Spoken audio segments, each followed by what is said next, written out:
बिस्मिल्लाहिर्रहमानिर्रहीम। अस्सलाम वालेकुम स्टूडेंट्स। एक्सरसाइज नंबर 6.5 इसका क्वेश्चन नंबर 4 है। Solve the triangles when measure angle B is equal to 90 degree.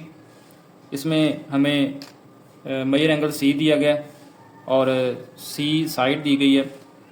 इसको शुरू करने से पहले मैं आपको बता दूं कि अगर आपने इस एक्सरसाइज के पिछले क्वेश्चन देखने हैं, क्वेश्चन 1, 2, 3, या अगर आपने कोई और एक्सरसाइज देखनी है तो उसके लिए आप मेरा चैनल विज़िट करें। चैनल ओपन करेंगे तो उसमें प्ले लिस्ट का ऑप्शन होगा। प्ले लिस्ट में आपको बाकी एक्सरसाइज इंशाल्लाह मिल जाएंगी। इस पार्ट के हम सबसे पहले ट्रायंगल ड्रा करेंगे। इस ट्रायंगल में हमें मेजर एंगल बी बताया गया 90 डिग्री है और मेजर एंगल सी बताया गया 60 डिग्री है। और सी जो कॉर्नर है, वर्टेक्स इसको बोलते हैं, इसके सामने जो साइड है इसको स्मॉल सी कहते हैं और उसकी वैल्यू हमें बताई गई है। बाकी ए के सामने स्मॉल ए होता है, इसकी वैल्यू हमने फाइंड करनी है। बी के सामने स्मॉल बी है, इसकी वैल्यू फाइंड करनी है। और मेजर एंगल ए फाइंड करना है। यानी टोटल 6 एलिमेंट होते हैं ट्रायंगल के। उनमें से हमें 3 बताए गए हैं, एक साइड बताई गई है और 2 एंगल्स बताए गए हैं। बाकी जो 3 है यानी angle A, small b, small a मतलब इस साइड की लेंथ लंबाई और स्मॉल बी जो है वो इस लेंथ की इस साइड की लंबाई, ये हमने फाइंड करने हैं। इसको सॉल्व करने का आसान तरीका यह है कि अगर आपके पास 2 एंगल हैं तो आप तीसरा फाइंड कर लें, पहले एंगल सारे निकाल लें। और कभी ऐसा होता है कि आपके पास 2 साइड होती हैं, यानी एक सी दे दी जाती है या एक ए दे दी जाती है। 2 साइड हों तो आपने तीसरी साइड पहले निकाल लेनी। यानी जो भी 2 आपको एलिमेंट दिए जाएंगे आपने तीसरा भी उनका फाइंड कर लेना है। तो अब हमारे पास 2 एंगल दिए गए हैं तो हम तीसरा एंगल सबसे पहले फाइंड करेंगे ताकि सारे एंगल हमें पता चल जाए। और अगर हमें 2 साइड दी जाती तो हमने पहले तीसरी साइड फाइंड करनी थी। तीसरा एंगल फाइंड करने का तरीका यह है कि इस ट्रायंगल का जो टोटल एंगल होता है वो 180 होता है। अब टोटल एंगल 180 है, 90 बी है और सी पे 60 है, तो ये कुल मिला के हो जाता है 150। बाकी जो बचेगा 180 में से बाकी जो बचेगा वो ए का होगा, तो ए का एंगल होगा 30। इसको हम मैथमेटिकली कैसे करेंगे? सबसे पहले तो हम न्यूमेरिकल की तरह डाटा लिखेंगे सारा कि यानी हमें मेजर एंगल सी दिया गया है, स्मॉल सी साइड जो है उसकी लेंथ दी गई है। मेजर एंगल बी दिया गया है, मेजर एंगल ए फाइंड करना है, स्मॉल ए फाइंड करना है और स्मॉल बी हमने फाइंड करना है। तो सबसे पहले मेजर एंगल ए फाइंड करेंगे, उसके लिए हम फार्मूला लिखेंगे।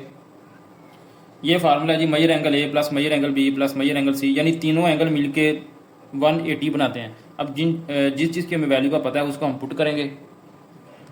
एंगल बी की वैल्यू 90 लिख दी हमने, एंगल सी की वैल्यू 60, इन दोनों को प्लस किया तो हमारे पास आया 150। अब प्लस 150 साइड पे जाके माइनस 150 होगा। 180 माइनस 150, तो यूँ हमारे पास मेजर एंगल ए आ गया 30 डिग्री। इसके बाद 2 चीज़ें रह गई हैं, एक ये साइड है ए, स्मॉल ए, और एक साइड है स्मॉल बी। अब आपके पास गिवन है स्मॉल सी यानी बेस गिवन है। अब आपने कोई भी ऐसा फार्मूला लगा दें जिसमें बेस मौजूद है, और हमारे पास 2 फार्मूले हैं, एक कॉज का है एक टैन का है। तो हम कॉज का फार्मूला लगा लेते हैं। इस एंगल के हिसाब से ये परपेंडिकुलर है और ये हाइपोटेनियस है और ये बेस है। हम कॉज का फार्मूला लिखेंगे, कॉज मेजर एंगल ए, यानी एंगल ये वाला यूज़ कर रहे हैं और हर क्वेश्चन में हम यही वाला एंगल यूज़ किया करेंगे अपनी आसानी के लिए। वैसे हम इसको भी यूज़ कर सकते हैं लेकिन हम अपनी आसानी के लिए इस एंगल को यूज़ किया करेंगे। कॉज मेजर एंगल ए ये होता है बेस ओवर हाइपोटेनियस, यानी सी ओवर बी। अब हम वैल्यूज़ पुट करेंगे जी। ये आगे हमारे पास cos 30 degree is equal to 3 × 3 square root over B यहाँ पे हाइपोटेनियस है। कॉज 30 आ गया 3 स्क्वायर रूट ओवर 2 और ये वैल्यू वैसे आ गई। और अगर इक्वल के दोनों तरफ सेम वैल्यूज़ हों तो वो आपस में कट सकती हैं, आप उनको काट सकते हैं। ये 3 स्क्वायर रूट इस 3 स्क्वायर रूट से कैंसिल हो गया, बाकी हमारे पास बचेगा 1/2 is equal to 3 over B. अब बी इनको क्रॉस मल्टीप्लाई करवा दें, बी इस साइड से इधर चला जाएगा और 2 इधर इस तरफ चला जाएगा। बी मल्टीप्लाई 1 बी आ जाएगा और 2 इस साइड पे जाकर मल्टीप्लाई होगा और हमारे पास आएगा 6 सेंटीमीटर। तो ये बी आ गया यानी हाइपोटेनियस। अब आप देखेंगे बी हमारे पास आ चुका है सी हमारे पास पहले था। दो साइड अगर आपके पास हों तो तीसरी साइड आप निकाल सकते हैं पैथागोरस थ्योरम की मदद से, यानी ए को अब हम फाइंड करेंगे यूजिंग पैथागोरस थ्योरम। ये एक बात नोट कर लें कि अगर आपके पास दो साइड मौजूद हों तो तीसरी साइड आप फाइंड कर सकते हैं पैथागोरस थ्योरम की मदद से। हम लिखेंगे जी using Pythagoras theorem b square equal to A square plus c square. अब हम वैल्यूज पुट करेंगे जो हमारे पास मौजूद है। हमारे पास आ गया 6 का square equal to A square plus 3 into 3 square root और उसका होल स्क्वायर। अब ये स्क्वायर हमने दोनों का सेपरेट कर दिया, 3 का स्क्वायर सेपरेट हो गया और स्क्वायर रूट वाली वैल्यू का सेपरेट हो गया। स्क्वायर स्क्वायर रूट से कैंसिल होगा, 3 आ गया, यहाँ पे 3 का स्क्वायर 9 आ गया। ये 6 का स्क्वायर था तो इसको 36 हमने बना दिया। इसके बाद हमारे पास आएगा 36 equal to A square plus 27। फिर ये 27 इधर प्लस हो रहा है, लेफ्ट साइड पे माइनस होगा। हमारे पास आ गया 9 is equal to A square. अब हम बोथ साइड स्क्वायर रूट लेंगे और हमारे पास ए की वैल्यू आ गई 3 सेंटीमीटर। इसका पार्ट नंबर 2 भी मिलता है, उससे मिलता जुलता ही है। इसमें मेजर एंगल सी हमें दिया 45, स्मॉल ए की वैल्यू दी गई है 8 सेंटीमीटर। मेजर एंगल बी ये स्टेटमेंट में दिया गया था 90 डिग्री। और मेजर एंगल ए, स्मॉल बी और स्मॉल सी, ये तीन हमने एलिमेंट फाइंड करने हैं ट्राइंगल के। तो सबसे पहले हम ट्राइंगल बना लेते हैं। ये ट्राइंगल हमने बना लिया। इसमें हमें दो एंगल है, हमें पता है, आपको पहले बताया था कि अगर दो एंगल आपको पता हो तो तीसरा भी फ़ौरन निकाल लिया करें। तो टोटल ट्राइंगल का जो एंगल होता है वो 180 होता है। 90 ये है बी का एंगल है, 45 सी का है और इन दोनों का एंगल 135 बनता है। तो बाकी जितना भी बचेगा वो ए का होगा। अब ए का 45 बच रहा है तो वो ए का एंगल होगा। तो इसको फाइंड किस तरह करेंगे, ये हम फार्मूला लिखेंगे measure angle A plus major angle B plus major angle C is equal to 180 degree. इस फार्मूले की मदद से हम जो हमें वैल्यूज़ का पता है उनको पुट करेंगे। हमारे पास आएगा 135 इधर प्लस है, उस साइड पे माइनस होगा। तो मेजर एंगल ए आ गया हमारे पास 45 डिग्री। इसके बाद बाकी अब दो चीज़ें रह गई हैं। एक ये नीचे वाली साइड है, इसको बेस कहते हैं, और एक ये हाइपोटेनियस, और हमें गिवन है परपेंडिकुलर। अब आप कोई भी वो फार्मूला लगा लें जिसमें परपेंडिकुलर मौजूद है, यानी 3 फार्मूला है ना टोटल हमारे पास। साइन थीटा होता है perpendicular over hypotenuse, cos theta होता है base over hypotenuse, tan theta होता है परपेंडिकुलर ओवर बेस।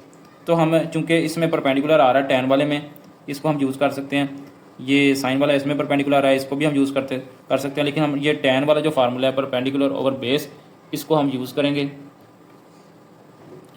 हम लिखेंगे जी using formula tan major angle a, यानी मेजर एंगल ए हमारे पास अब आ चुका है 45। इसके मुताबिक ये परपेंडिकुलर है और ये बेस है। तो tan major angle A perpendicular over base. अब हम वैल्यूज पुट करेंगे।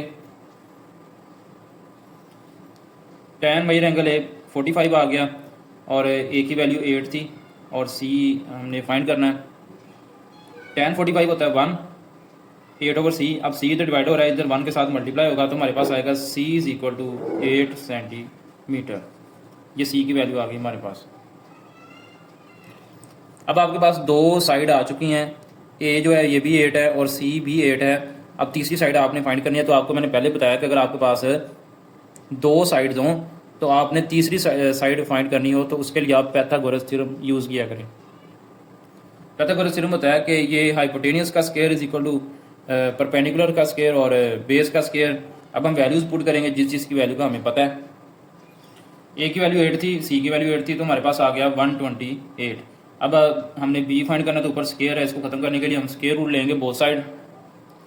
ये स्क्वायर रूट से कैंसिल होगा, हमारे पास आएगा बी इज इक्वल टू, और ये भी कैंसिल हो जाएंगे, सिर्फ 1 2 जो है वो स्क्वायर रूट के अंदर बचेगा। तो ये जो कैंसिल होंगे ये बाहर आ जाएंगे और इनका आंसर आएगा 8 और साथ 2 स्क्वायर रूट। ये बी की वैल्यू आ गई हमारे पास। पार्ट नंबर 3 है, इसमें हमें दो वैल्यूज़ दी गई हैं और दोनों साइड्स हैं, इसमें कोई एंगल नहीं दिया गया। इसमें ये ट्रायंगल है और आपको मैंने बताया कि अगर आपके पास दो वैल्यूज़ हों, एक ये वैल्यू है एक ये वैल्यू है, तो आप तीसरी फाइंड कर सकते हैं यूजिंग पैथागोरस थ्योरम। तो आप पैथागोरस थ्योरम यूज़ करेंगे। पैथागोरस थ्योरम होता है बी स्क्वायर यानी hypotenuse square is equal to base square plus perpendicular का स्क्वायर इसमें वैल्यूज़ पुट कर दें। B square equal to C square plus A square, और बी स्क्वायर वैल्यूज़ पुट की हमने, सी की वैल्यू 6 का स्क्वायर आ गया, ए की वैल्यू 12 आ गई। इसके बाद ये 36 हो गया, ये 144, तो हमारे पास बी स्क्वायर की वैल्यू आ गई 180। अब हम 180 की फैक्टराइजेशन करेंगे और ये 2 का पेयर बनेगा, ये 3 का पेयर बनेगा, कैंसिल होंगे स्क्वायर रूट के साथ, ये बाहर आ जाएंगे और हमारे पास फाइनली जो बी की वैल्यू है वो 6 × 5 स्क्वायर रूट आएगी। अब हमारे पास तीनों वैल्यूज़ आ चुकी हैं, 2 वैल्यूज़ पहले थी, तीसरी हमने फाइंड कर लिया अभी। इसके बाद एंगल्स की बारी है। अब एंगल में से हमें एक एंगल का पता है, ये 90 डिग्री है बी पे। एंगल ए और एंगल सी हमने फाइंड करने हैं। तो हम कोई भी फार्मूला यूज़ कर सकते हैं, तो हमने tan का फार्मूला यूज़ किया, परपेंडिकुलर ओवर बेस। अब परपेंडिकुलर ए था, बेस सी थी, वैल्यूज़ पुट की, हमारे पास आ गया डिवाइड करके 2। फिर ये tan इस साइड पे है तो ये इस साइड पे जाके tan इनवर्स बनेगा, tan इनवर्स 2। इनको काटा तो हमारे पास 2 आ गया, तो ये आएगा tan इनवर्स 2। कैलकुलेटर पे आप लिखें शिफ्ट tan, यानी वो tan इनवर्स बन जाता है और आगे 2। तो ए की वैल्यू आ गई हमारे पास, मेजर एंगल है 63.4 डिग्री। अब 2 एंगल हमें पता है,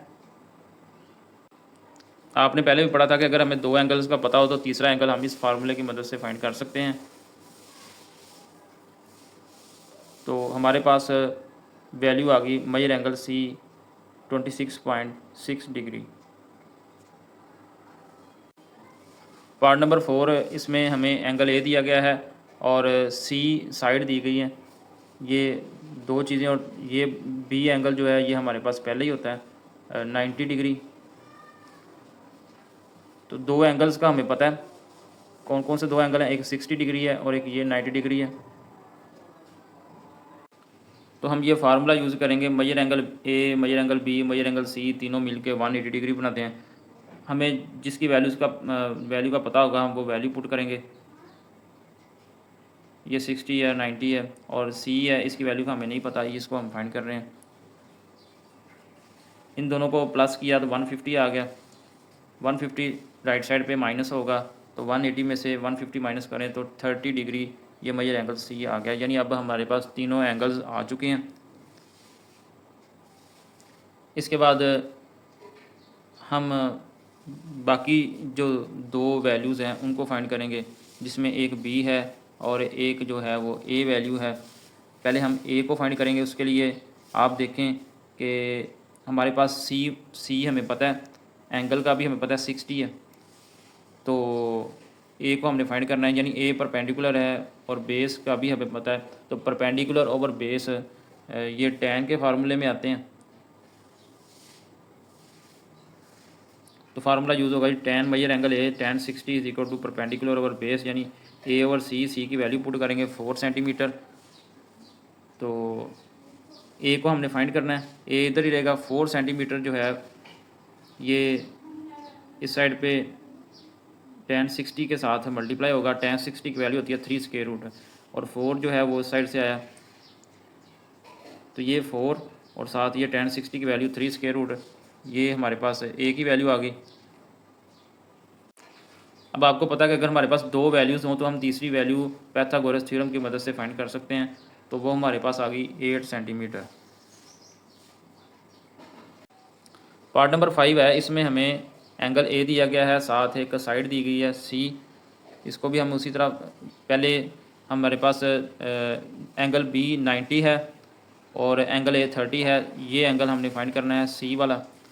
तो इन दोनों को 180 में से माइनस कर देंगे, यानी फार्मूला वही यूज़ होगा लेकिन थोड़ा डायरेक्ट कर दिया, तो 120 माइनस हो गया 180 में से, तो बाकी जो सी एंगल बचेगा वो बनेगा 60 डिग्री। अब हमने ए फाइंड करना है और बी को फाइंड करना है, सेम प्रोसेस। ए कौन सा फार्मूला है जिसमें ए यूज़ हो और जो हमें साइड पता है उसको यूज़ करें, यानी परपेंडिकुलर ओवर बेस, ये फिर tan का फार्मूला यूज़ होगा। tan 30 is equal to perpendicular over base तो ये perpendicular over base equal to tan 30 जो होता है 1/3 स्क्वायर रूट, क्रॉस मल्टीप्लाई करवाया, ये 4 जो है ये इस साइड पे चला जाएगा, उस साइड पे मल्टीप्लाई होगा, 4 1 ज़ार 4, तो ये हमारे पास आ गई ए की वैल्यू 4/3 स्क्वायर रूट। इसके बाद कॉज का फार्मूला आप लगा लें या फिर आप पैथागोरस थ्योरम लगा के बी फाइंड कर सकते हैं, क्योंकि कॉज का इसलिए हम लगा सकते हैं क्योंकि हमें बेस का पता है और हमने हाइपोटेनियस फाइंड करना है। तो वो कौन सा फार्मूला है जिसमें बेस और हाइपोटेनियस हो, तो वो कॉज वाला फार्मूला। तो कॉज वाले फार्मूले से भी आप बी को फाइंड कर सकते हैं। कॉज 30 होता है बेस ओवर हाइपोटेनियस। अब बेस हमारे पास 4 है, हाइपोटेनियस हमने फाइंड करना है। कॉज 30 होता है 3 स्क्वायर रूट ओवर 2। इसके बाद हमने क्रॉस मल्टीप्लाई करवाया, बी जो है वो इस साइड पे चला गया और वहाँ से जो 3 स्क्वायर रूट है वो इस साइड पे आ गया, क्योंकि हमने बी को ऊपर लेके आना है। तो हमारे पास आया 4 मल्टीप्लाई, और ये जो 2 है ये इस साइड पे जाएगा, 4 मल्टीप्लाई 2, और 3 स्क्वायर रूट जो है वो इस साइड पे आएगा। 4 को 2 से मल्टीप्लाई किया तो 8 आ गया, तो b की वैल्यू हमारे पास आ गई 8/3 स्क्वायर रूट। पार्ट नंबर 6 है, इसमें b की वैल्यू दी गई है और a की वैल्यू दी गई है। तो आपको पता है कि अगर हमारे पास 2 वैल्यूज़ हों तो हम तीसरी वैल्यू को पैथागोरस थ्योरम की मदद से फाइंड कर सकते हैं। तो ये पैथागोरस थ्योरम की मदद से हमने 8 सेंटीमीटर निकाल लिया। इसके बाद हमने 2 एंगल जो हैं वो फाइंड करने हैं, मेजर एंगल ए और मेजर एंगल सी, यानी ए और सी ये 2 एंगल फाइंड करने हैं, क्योंकि वैल्यूज़ हमें 2 का पता था, तीसरी हमने फाइंड कर ली है सी की वैल्यू। ये 2 वैल्यूज़ का हमें पहले पता था, सी हमने अभी निकाल ली है। तो वैल्यूज़ तीनों आ चुकी हैं। एंगल हमारे पास ए की ही है अभी 90। अब हम मेजर एंगल ए फाइंड करेंगे और फिर मेजर एंगल जो है वो सी की बारी आएगी। तो हम फार्मूला यूज़ करेंगे tan measure angle A perpendicular और बेस। हमें परपेंडिकुलर भी हमारे पास मौजूद है और बेस भी हमारे पास मौजूद है। तो ये जो tan है ये राइट साइड पे आके बनेगा tan इनवर्स, और ये 6/8 को हम डिवाइड करें तो हमारे पास आता है 0.75। अब आप tan इनवर्स लिखें कैलकुलेटर के ऊपर 0.75, ये होता है शिफ्ट tan, वो tan इनवर्स लिखा जाएगा और आगे आपने लिखना है 0.75। तो ए की वैल्यू हमारे पास आ गई 36.9 डिग्री। अब 2 वैल्यूज़ का हमें पता है, तीसरी वैल्यू निकालने के लिए 2 एंगल्स का अगर आपको पता हो तो तीसरा एंगल निकालने के लिए आप क्या करते हैं, ये फार्मूला यूज़ करते हैं, major angle A major angle B major angle C is equal to 180 degree. A और बी की ये वैल्यूज़ हैं, इनको आप ऐड करें तो 126.9, ये राइट साइड पे जाके माइनस होंगी। तो हमारे पास मेजर एंगल सी की वैल्यू आ गई 53.1 डिग्री। स्टूडेंट्स, उम्मीद है आपको समझ आ गई होगी। अगर आपको मेरी वीडियो पसंद आई है तो इस वीडियो को लाइक करें, शेयर करें और चैनल को ज़रूर सब्सक्राइब करें। अल्लाह हाफिज़।